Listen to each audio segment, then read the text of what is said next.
pessoal, sejam todos muito bem-vindos. Neste vídeo nós vamos falar desse menino aí, o ET de Varginha. Tá? Por que o ET de Varginha? Porque ele faz parte, ele se tornou um ícone da cidade, né? Tem até um memorial para o ET de Varginha. E estamos no ano que completa 25 anos do, entre aspas, aparecimento do famoso ET de Varginha. Vamos falar primeiramente da cidade.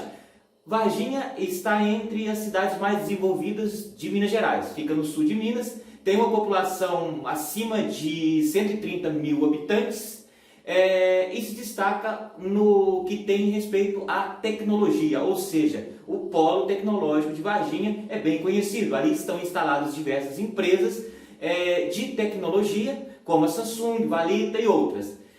E também ela tem sido ultimamente alvo, ou melhor, tem feito parcerias, tem estado dialogando com os Emirados Árabes, que tem muito interesse em investimento na cidade de Varginha. Então, está apresentada a cidade, um abraço para todas as pessoas dessa cidade maravilhosa. Então, vamos falar agora de algo que aconteceu há 25 anos, ou seja, em 1996, no mês de janeiro. Então vamos lá, gente, roda a vinheta.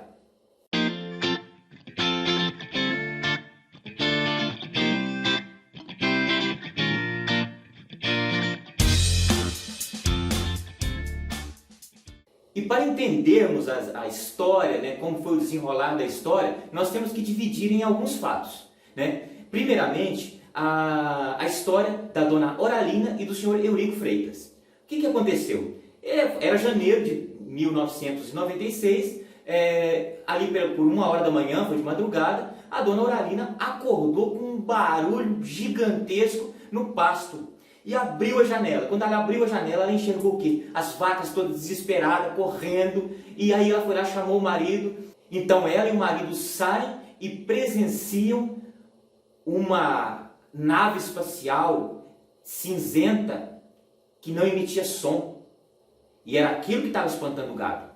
Então, essa é a primeira história. Tá? E é interessante, eles não comentaram sobre isso nos primeiros dias, até porque eles não faziam ideia do que se tratava. Né? Eles não tinham, isso aí foi um OVNI. Não, eles não tinham ideia. Eles acabaram comentando isso depois de alguns dias. Tá? Então, esta é a primeira história. Agora vamos para um outro fato que aconteceu. Carlos de Souza estava dirigindo, né, por uma estrada rural ou estrada vicinal, quando de repente viu passar no céu a mesma nave, com a mesma descrição, acinzentada e tudo mais, só que ela passou e caiu, ou seja, ela se chocou em algum local.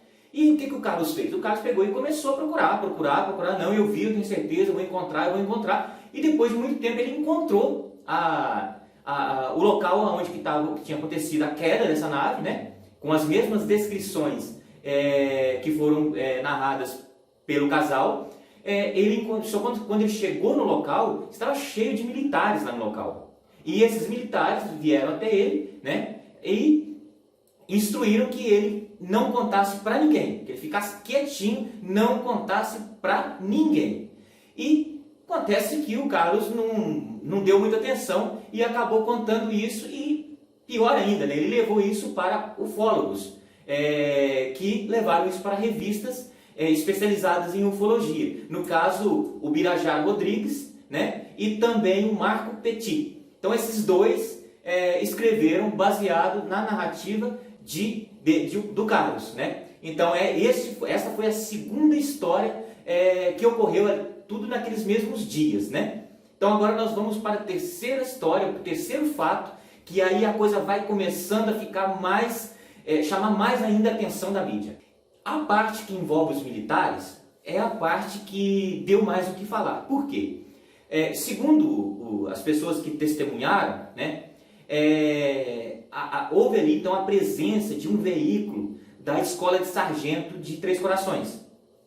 Um veículo, né, com vários militares, e que esse veículo dirigiu-se ao local e saiu dali com 2 sacos fechados ali, né, enrolados, um se movimentava e o outro imóvel. Então, eles saíram carregando, colocaram aqui no veículo e foram embora. Tá? Essa história foi narrada por muitas pessoas na época. Muitas pessoas contaram a mesma história informando que esteve ali no local um caminhão pertencente à escola de sargentos de Três Corações, que é uma cidade próxima, entendeu? Então, isso aí também alimentou muito a curiosidade das pessoas.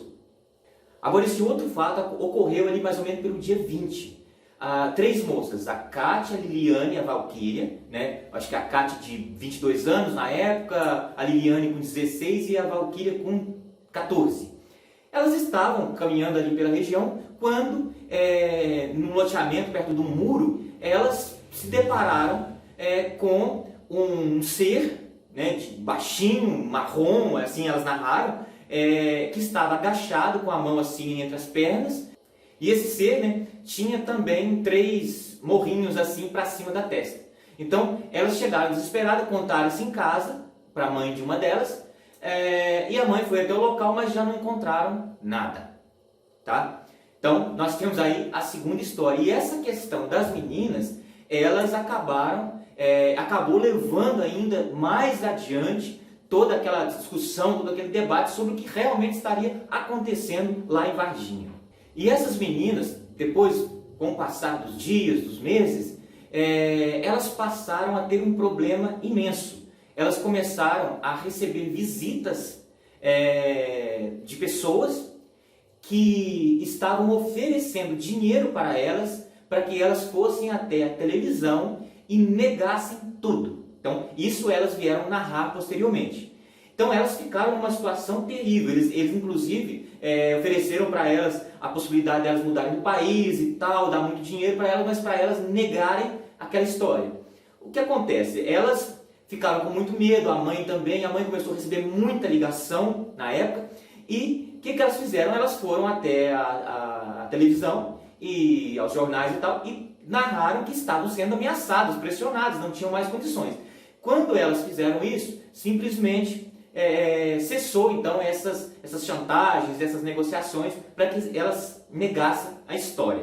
E nesse meio tempo, o policial Marco Eli Xerezi se depara com o ser estranho aí, marrom, pequenininho, em uma determinada rua de Varginha, né? Pelo menos foi isso que ele foi narrado, e ele, sem preparo nenhum, vai lá e captura esse ser, enrola, coloca no banco de trás do carro e vai até a casa do amigo, e os dois vão procurar hospital, procurar algum lugar para entregar então esse ser para ser tratado, ser preso, sei lá, ser estudado.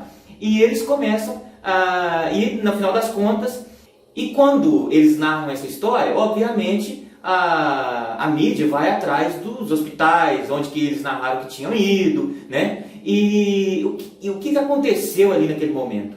E acontece que os hospitais ali que foram citados pelo Marco Eli Xerezi, para onde teria ido o corpo do ser, deram explicações muito estranhas na época, como por exemplo, a movimentação ali ocorreu por causa de uma perícia que estava sendo feita, era um negócio muito sério, uma perícia de um morto, alguma coisa do IML, entendeu?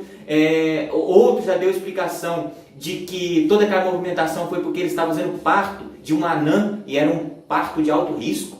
Então são as histórias que apareceram na época que deixou, né, os ufólogos e também a mídia com a pulga atrás da orelha. Então, digamos que isso foi bem estranho também.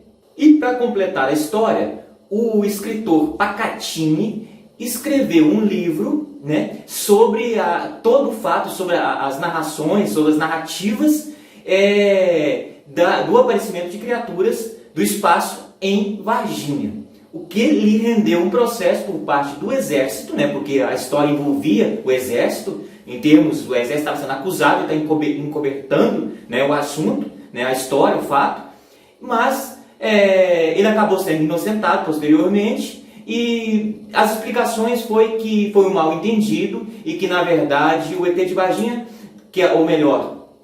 e que na verdade o que havia sido visto pelas meninas não era nada mais, nada menos do que um morador da cidade que tinha problemas mentais, que tinha apelido de Mudinho.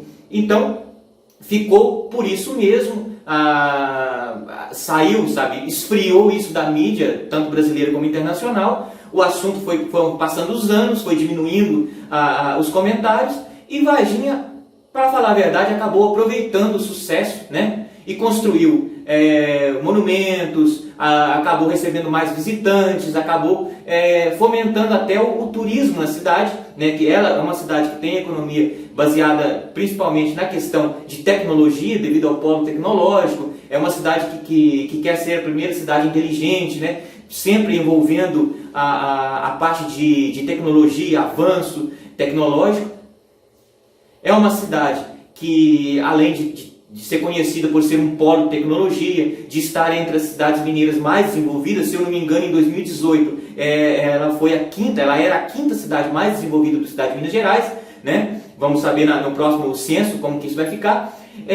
Mas a cidade também acabou ganhando notoriedade e turismo, né? Com a história do ET de Varginha. Então, gente, a história fica por aqui. Um grande abraço a toda a população de Varginha e um abraço a vocês que estão nos seguindo aqui no canal Geraldo Vilgen. Não esqueça aí de curtir, compartilhar e também inscrever-se no nosso canal, sempre trazendo histórias semanais de curiosidades e coisas bacanas sobre o nosso Brasil. Um abraço!